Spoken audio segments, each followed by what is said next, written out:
नमस्कार, अटल मत न्यूज मध्ये आपले सहर्ष स्वागत आहे. अखिल भारतीय कलावंत न्याय हक्क समितीचा, अखिल भारतीय कलावंत न्याय हक्क समितीचा हम सब एक है, हम सब एक है, हम सब एक है.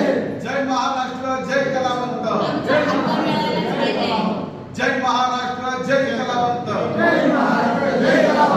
जय महाराष्ट्र, जय कलावंत, जय महाराष्ट्र, जय कलावंत, जय महाराष्ट्र, जय कलावंत, जय महाराष्ट्र, जय कलावंत. अखिल भारतीय कलावंत न्याय हक्क समितीचा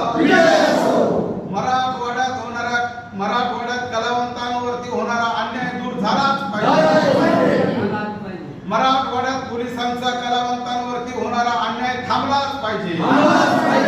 मराठवाड्यात पोलिसांचा होणारा कलावंतांवरती होणारा अन्याय थांबलाच पाहिजे. डुप्लिकेट कलावंतांचं मानधन थांबलंच पाहिजे. डुप्लिकेट कलावंतांवरती फौजदारी गुन्हे दाखल झाले पाहिजे. आज अखिल भारतीय कलावंत समितीचा या ठिकाणी मराठवाडा लेवलची बैठक आयोजित करण्यात आलेली होती. या बैठकीला मराठवाड्यातून खूप मोठा प्रतिसाद आम्हाला मिळालेला आहे. प्रत्येक जिल्ह्यातून आणि तालुक्यातून आमच्या बैठकीसाठी प्रतिनिधी उपलब्ध झाले आणि या बैठकीतून आम्ही असा संदेश दिला सगळ्यांना की आपल्याला आपल्या संघटन हे मजबूत झालं पाहिजे आणि त्या मजबूतीचा फायदा आपण आपल्या कलाकारांना देऊन शासनाकडे आमच्या सर्व मागण्या मान्य करून घेण्यासाठी आमच्या संघटनेचा उपयोग करून आम्ही सर्व मागण्या मान्य करून घेऊ.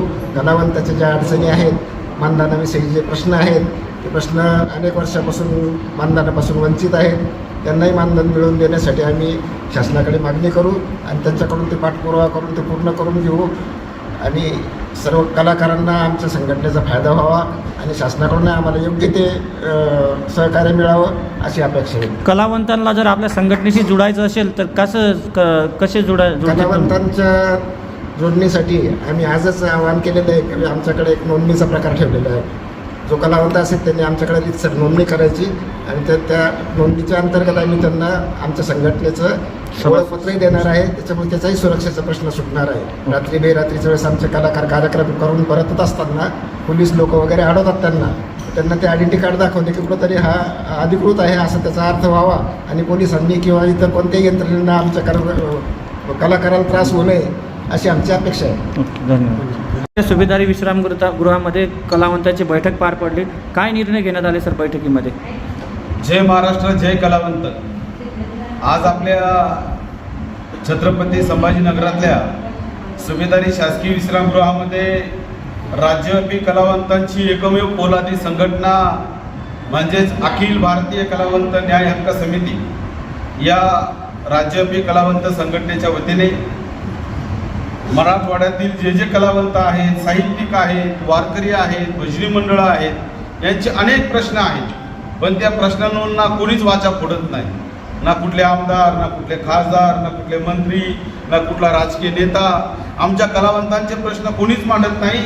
आणि म्हणून खऱ्या अर्थाने आज आपले बबनरावजी गोरे दादा, त्याचप्रमाणे शिवाजीराव गायकवाड या सर्वांनी पुढाकार घेऊन, त्याचप्रमाणे आमचे सुभाषजी पवार या सर्वांनी पुढाकार घेऊन आजच्या बैठकीला सर्व मराठवाड्यातल्या कलावंतांना निमंत्रित केलं की त्या मराठवाड्यामध्ये छत्रपती संभाजीनगर असेल, नांदेड असेल, परभणी असेल, हिंगोली असेल, धाराशिव असेल आणि लातूर असेल, अशा सगळ्या वेगवेगळ्या जिल्ह्यातून तालुक्यातून कलावंत आजच्या बैठकीला शेकडोंनी उपस्थित राहिले. आणि म्हणून आजच्या बैठकीमध्ये आम्ही ठरवलं आहे की लवकरच या मराठवाड्यातील कलावंतांचे प्रश्न शासन दरबारी मांडण्याकरता, शासनाच्या समोर आणून देण्याकरता या ठिकाणी कलावंतांचा महाक्रांती मेळावा या ठिकाणी आयोजित करायचा आहे. आणि त्यानंतर एक भव्य दिव्य असं आंदोलन शासनाला कलावंतांची ताकद दाखवून देण्यासाठी करायचा आहे, असा आजचा आमचा हा निर्णय आजच्या बैठकीमध्ये ठरलेला आहे. अनेक या ठिकाणी कलावंतांकडनं मानधन मंजूर करून घेण्यासाठी पैसे मागितले जातात. असे जे कोणी धंदे करणारे नको त्या कलाकारांना म्हणजे डुप्लिकेट लोकांना मानधन या ठिकाणी चालू करून दिलं आहे. आम्ही लवकरच एवढ्या 15 दिवसामध्ये छत्रपती संभाजीनगरचे सन्माननीय जिल्हाधिकारी महोदय यांना नम्र निवेदन सादर करणार आहोत की इथून पुढच्या कालखंडामध्ये असे जे काही तोत्या कलाकार आहेत अशा तोत्या कलाकारांवरती फौजदारी गुन्हे दाखल करण्यात यावेत. कलावंतांच्या पेन्शनचा बी मोठा विषय आहे. महाराष्ट्र राज्य सरकारने तो पुढाकार घेऊन त्याला सोडवण्याचा प्रयत्न केला आहे. याकडे तुम्ही कसं बघता आता? हो, महाराष्ट्र राज्य सरकारने आता जो निधी वाढवून दिला आहे तर मागील 2 वर्षापूर्वी शासनाने 5,000 रुपये मानधन केलेलं आहे आणि म्हणून अखिल भारतीय कलावंत न्याय हक्क समितीने गेल्या काही वर्षभरापासून संघटनेकडे मानधनाच्या वाढीसाठी प्रस्ताव ठेवलेले आहेत, प्रस्ताव मांडलेले आहेत, मागण्या केलेल्या आहेत. त्यानुसार लवकरच सरकार मानधन वाढवून देणार आहे. परंतु मानधनच नव्हे तर कलावंतांचे दैनंदिन प्रश्न खूप आहेत की या ठिकाणी संभाजीनगर असेल किंवा मराठवाडा असेल, या मराठवाड्यामधल्या कलाकारांना पोलिसांचा खूप मोठ्या प्रमाणामध्ये त्रास होतो आहे. त्यांना या ठिकाणी रात्री 10 वाजल्यानंतर कार्यक्रम बंद पडल्यानंतर घरी जावं लागतं.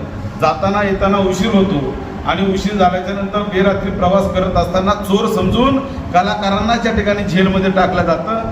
असा प्रकार या मराठवाड्यामध्ये निदर्शनास आला आहे आणि म्हणून महाराष्ट्राचे मुख्यमंत्री तथा गृहमंत्री माननीय देवेंद्रजी फडणवीस यांना आम्ही लवकरच अखिल भारतीय कलावंत न्याय हक्क समितीच्या वतीने सांगणार आहोत की आपल्या पोलिसांचा जाच आमच्या कलाकारांना या पुढील कालखंडामध्ये संभाजीनगर असेल किंवा मराठवाडा असेल या ठिकाणी होऊ नये. आपलं नाव सर? मी गायक सोमनाथ गायकवाड, अखिल भारतीय कलावंत न्याय हक्क समिती संस्थापक अध्यक्ष. टाटा गोरे संघर्ष संपर्क प्रमुख संभाजीनगर. लोककलावंत शहराची मीटिंगसाठी आम्ही आज बहुसंख्य कलाकार गावागावातून व जिल्ह्यातून 100 ते 150च्या संख्येने उभा राहिलो व आमच्या या मागण्या सरकारपर्यंत जाव्या व सरकारला असं ठाम सांगतो की इकडून पुढं हे कलाकारांना न्याय अवश्य तो न्याय भेटावा.